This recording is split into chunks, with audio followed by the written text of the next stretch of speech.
യേശുവിൽ ഏറ്റവും പ്രിയമുള്ള സഹോദരി സഹോദരന്മാരെ, ഈ പ്രഭാതത്തിൽ ദൈവത്തിൻ്റെ മറ്റൊരു വാഗ്ദാനമായിട്ടാണ് അച്ഛൻ നിങ്ങളുടെ മുന്നിൽ നിൽക്കുന്നത്. നമ്മുടെയൊക്കെ ജീവിതത്തിൽ ദുഃഖവും വേദനയും ഒക്കെ അനുഭവിക്കുമ്പോൾ നമ്മളെ അത് തകർക്കരുത്, മറിച്ച് അതിലൂടെ ദൈവം പ്രവർത്തിക്കും, അതെന്നെ ശക്തിപ്പെടുത്തും. അങ്ങനെയുള്ള ദിവസങ്ങളെല്ലാം കർത്താവ് അനുഗ്രഹമായി മാറ്റുമെന്ന് പറയുന്ന വചനഭാഗമാണ് യെശയ്യാ പ്രവാചകൻ്റെ പുസ്തകം 60-ാം അധ്യായം 21-ാം വാക്യം.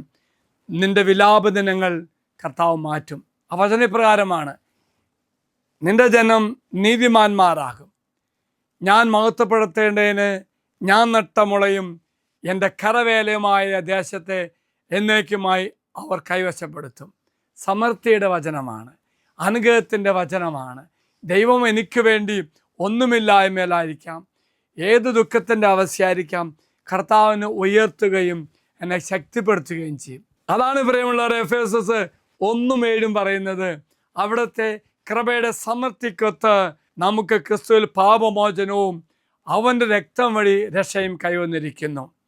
ഓർക്കുക പ്രിയമുള്ളവർ, എന്നെ ശക്തിപ്പെടുന്ന കർത്താവാണ്, സമൃദ്ധി നൽകുന്ന കർത്താവാണ്, എൻ്റെ ദുഃഖവും എൻ്റെ വിലാപനങ്ങളും മാറ്റി എന്നെ അനുഗ്രഹിക്കുന്ന കർത്താവാണ്. എങ്കിൽ ഈ വാഗ്ദത്ത പേടകത്തിലേക്ക് നിൻ്റെ വിലാപദിനത്തിന് കാരണങ്ങളായ ദുഃഖവും വേദനയും സമർപ്പിച്ച് നിന്നെ ശക്തിപ്പെടുത്താൻ ആഗ്രഹിക്കുന്ന ദൈവത്തിൻ്റെ സന്നിധിയിലേക്ക് നിൻ്റെ ദുർബല നിമിഷങ്ങളും ആഗ്രഹങ്ങളും പറഞ്ഞ് സമർപ്പിച്ചു.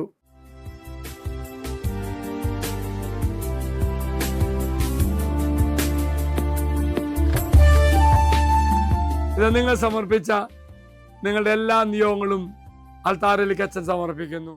തീർച്ചയായിട്ടും നിന്നെ ശക്തിപ്പെടുത്തും, നിന്റെ വിലാപദിനങ്ങൾ മാറ്റുകയും ചെയ്യും. ദൈവം എല്ലാവരും അനുഗ്രഹിക്കട്ടെ എന്ന് പ്രാർത്ഥിക്കുന്നു. മറക്കരുത്, ഈ ദിവസം സന്തോഷ ദിവസമാണ്, നിന്നെ ശക്തിപ്പെടുത്തുന്ന ദിവസമാണ്. കർത്താവ് എല്ലാവരും അനുഗ്രഹിക്കട്ടെ എന്ന് പ്രാർത്ഥിക്കുന്നു.